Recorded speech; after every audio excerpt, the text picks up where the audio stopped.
JEE విద్యార్థులకు శుభవార్త. IIT medical entrance లో ర్యాంకులు సీట్లు సాధించేందుకు కోటా డిజిటల్ స్టడీ మెటీరియల్ ను వాట్సాప్ ద్వారా పొందండి. WhatsApp number 9849016661. Raghuram Krishnaraju custodial torture కేసులో కీలక మలుపులు జరుగుతూ ఉన్నాయి. తనను కొట్టిన వాళ్ళు ఎవరినో జడ్జి గారి ముందు రఘురామ్ కృష్ణరాజు గారు గుర్తుపెట్టి చెప్పడం అయితే జరిగింది. తర్వాత ఆయన మీడియా ముందు మాట్లాడుతూ A1 A2లకు నోటీసులు ఇచ్చి ఎందుకు పిలవట్లేదు అనే ప్రశ్న ఆయన లేవనెత్తారు. ఒకవేళ A1 గా ఉన్నటువంటి సునీల్ గాని A2 గా ఉన్నటువంటి సీతారామంజన్ గాని నోటీసులు ఇచ్చి పిలిస్తే రాబోయే కాలంలో ఎంక్వైరీ ఏ దశకు చేరే అవకాశం ఉంది. ఇది A3 గా ఉన్నటువంటి జగన్మోహన్ రెడ్డి మెడకు కూడా చుట్టుకునే అవకాశం ఉందా? ఈ విషయాలన్నిటి కూడా మాట్లాడుకునే ప్రయత్నం చేద్దాం. నాతో ఉన్నారు సీనియర్ జర్నలిస్టు ప్రముఖ రాజకీయ విశ్లేషకులు లలిత్ కుమార్ గారు. సార్ నమస్కారం అండి. నమస్తే కార్తిక్. సార్, రఘురామ్ కృష్ణరాజు గారి కేసులో కీలక మలుపులు జరుగుతూ ఉన్నాయి, కీలకమైన అప్డేట్స్ వస్తూ ఉన్నాయి. నిన్న ఆయన్ని కొట్టింది ఎవరో గుర్తుపట్టి జడ్జి గారికి చెప్పడం జరిగింది. అది పక్కన పెడితే ఇంకో కీలకమైన వ్యాఖ్య కూడా మీడియా ముందు త్రిపురారి గారు చేశారు. A1 A2లకు నోటీసులు ఇచ్చి ఎప్పుడు పిలవబోతున్నారు అనేటువంటి మాట కూడా ఆయన అడిగారు. ఒకవేళ వాళ్ళని పిలిస్తే నెక్స్ట్ A3 గా జగన్మోహన్ రెడ్డి ఉన్నారు. ఏ రకంగా ఉండే అవకాశం ఉంది?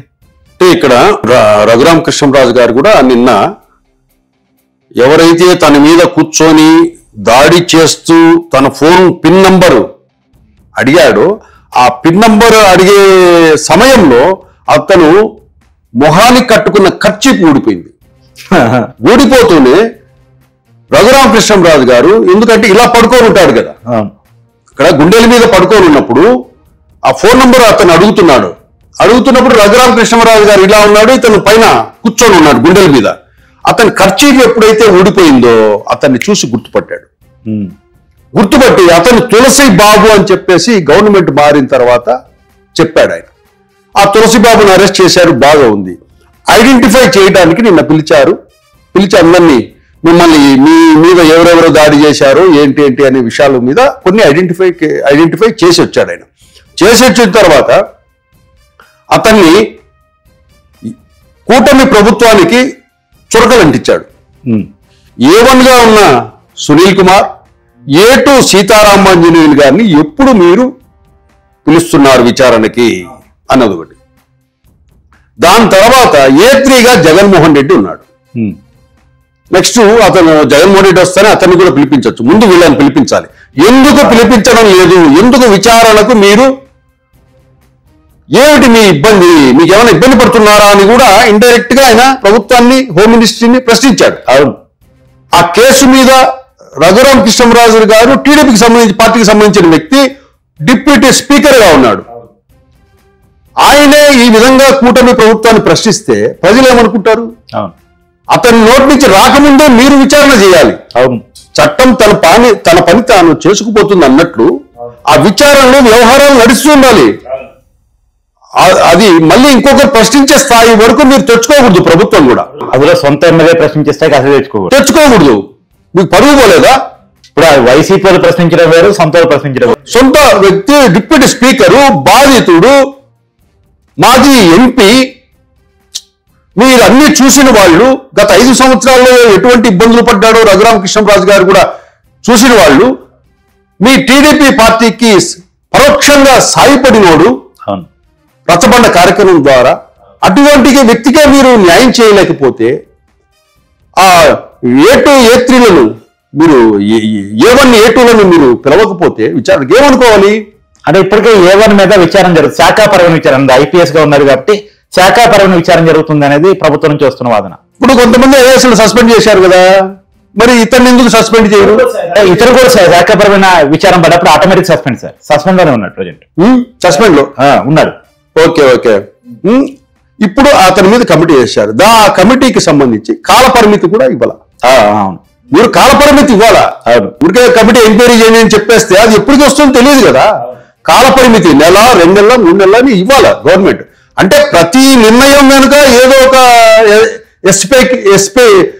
ఎస్కేపింగ్ పద్ధతుల్లో గవర్నమెంట్ నిర్ణయాలు ఉంటే గనక, ఈరోజు రఘురామ్ కృష్ణరాజు గారు ప్రశ్నించారు, రేపు టీడీపీ కార్యకర్తలు ప్రశ్నిస్తారు, రేపు జన సైనికులు ప్రశ్నిస్తారు. కాబట్టి వెంటనే A1 A2 వాళ్లను విచారణ పిలిపించాలి. దాని తదనంతరం వాళ్ళైతే విచారణ ఏదైతే చెప్పారో, మీరు ఎవరు చెబితే ఈ పని చేశారు అనేది గనక వాళ్ళు నోరు విప్పితే మాత్రం జగన్మోహన్ రెడ్డి అండ్ సజ్జల రామకృష్ణారెడ్డి గారు ఈ కేసులో ఇరుక్కునే అవకాశం ఉంది. ఇప్పుడు అడిషనల్ గా వీళ్ళ మీద కొత్త కేసు ఒకటి విత్ ఎవిడెన్సెస్తో, సాక్ష్యాధారాలతో, వాంగ్మూలాలతో ఆ కేసు బలపడే అవకాశం ఉంది. సార్ మీరు అన్నట్టు ఈ కేసులో ఎవరైనా ఒక అప్రూవల్ గా మారి వాస్తవ విషయాలన్నీ బయటికి వెలగక్కితే జగన్మోహన్ రెడ్డి గారు ఏవన్గా మారే అవకాశం ఉందా అంటే? ఎందుకంటే తప్పకుండా ఉంది. ఎందుకంటే రఘురామకృష్ణరాజు మీద కోపము సీతారామదినానికి ఉండదు. అవును. సునీలుకు ఉండదు. అవును. ఏమి తులసిబాబుకు ఉండదు. వీళ్ళకు అసలు రఘురామకృష్ణరాజుకు సంబంధం ఉండదు. అవును. విజయపాల్కు ఉండదు. విజయపాల్కి ఏ సంబంధం ఉండదు.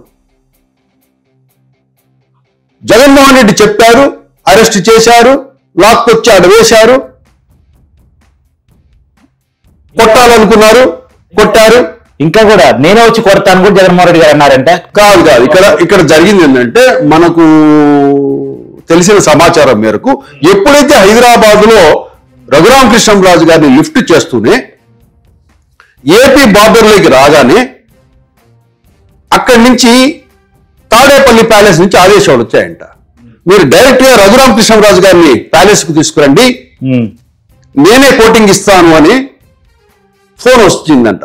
ఫోన్ వస్తూనే ఇమీడియట్ గా సిఐడి అధికారులు, సారీ సార్, వెనకల రఘురామకృష్ణరాజు గారి సెంట్రల్ ఫోర్స్ ఏదైతే ప్రొటెక్షన్ ఫోర్స్ ఉందో, ఆయనకు రక్షణగా ఉన్న వాళ్ళు వెనక వస్తున్నారు కారులో. రేపు గనక మేము సిఐడి ఆఫీస్ కాకుండా మీ ప్యాలెస్ కు తీసుకొస్తే రేపు వీళ్ళు గనక సాక్ష్యం ఏదైనా చెప్తే గనక మా ఉద్యోగాలు పోతాయి. మీకేం కావాలి? రఘురామకృష్ణరాజు గారిని కొట్టాలి, ఆయన అరవాలి, అది మీరు చూడాలి, ఆయన ఏడవాలి, అది మీరు చూడాలి, సంతోషపడాలి. అంతే కావాల్సింది. ఆ కొట్టుడేమో మేము కొడతాం, ఆ అరుపులేమో మేము అర్పిస్తాం, మీరు వినండి, కావాలంటే చూపిస్తాం అని చెప్పి సిఐడి ఆఫీస్ కు తీసుకెళ్లి రఘురామకృష్ణరాజును బాగా పండబెట్టి ఈ కాళ్లకు కొడుతుంటే రఘురామకృష్ణరాజు బిగ్గరగా అరుస్తుంటే, కన్నీళ్లు పెడుతుంటే అవన్నీ వీడియోలో చూపిస్తూ అరుపులు కేకల వీడియోలని చూపించారని రఘురామకృష్ణరాజు గారే చెప్పారు. సార్ ఇక్కడ డౌట్ సార్, సహజంగా ప్యాకిన్స్ లో రౌడీలో ఇలా చేశారంటే దాంట్లో ఆశ్చర్యం లేదు, వాళ్ళ పని అదట్టుంటది. కానీ పోలీసులతో ఈ పని చేపించడం ఎలా చూడాలి? పోలీసులు వీళ్ళు భావించలేదు కదా. వాళ్ళను జగన్మోహన్ రెడ్డి పోలీసులుగా భావించి ఉంటే ఇటువంటి పనులు చేయించాడు. వాళ్ళను పోలీసులుగా భావించలే, వాళ్ళను వైసీపీ నాయకులుగానో వైసీపీ కార్యకర్తలుగానో జగన్మోహన్ రెడ్డి భావించారు. అట్లాగే వీళ్ళు కూడా నేను ఐపీఎస్ ఆఫీసర్ను అనే సోయి కూడా వీళ్ళు మర్చిపోయారు. జగన్మోహన్ రెడ్డి మాయలో పడి మేము వైసీపీ కార్యకర్తలమే అనే రీతిలో వీళ్ళు ప్రవర్తించారు. ఈ రోజు ఇరుక్కున్నారు. కాబట్టి చచ్చినట్టు రేపో మొన్నాడు వీళ్ళను గవర్నమెంట్ విచారణ పిలిపిస్తుంది. ఈ రోజు ప్రధాన పత్రికల్లో రఘురామకృష్ణరాజు గారు ఏదైతే వ్యాఖ్యానించాడో అది ప్రముఖంగా ఫస్ట్ పేజీలో వచ్చింది. కాబట్టి ప్రభుత్వం నుంచి తప్పకుండా చలనం ఉంటుంది. రేపో ఎల్లుండో విచారణ పిలిపిస్తారు. విచారణలో దీని వెనక సజ్జల రామకృష్ణారెడ్డి ఉన్నాడా, జగన్మోహన్ రెడ్డి ఉన్నాడా, ఎవరు చెబితే చేశారనే విషయము వాళ్ళు తప్పకుండా బయటపడే పరిస్థితి ఉంది. కాబట్టి జగన్మోహన్ రెడ్డి ఊరికి మన స్టేట్ లోకి ఎంటర్ అవుతూనే అతన్ని కూడా విచారణ పిలిపించే అవకాశం కూడా 100% ఉంది. లండన్ నుంచి రాగానే డైరెక్ట్ గా విచారణ పిలిచే అవకాశం అంతే మస్ట్ గా ఉంటుంది. ఓకే, మస్ట్ గా ఉంటుంది. Thank you sir. Thank you Karthik.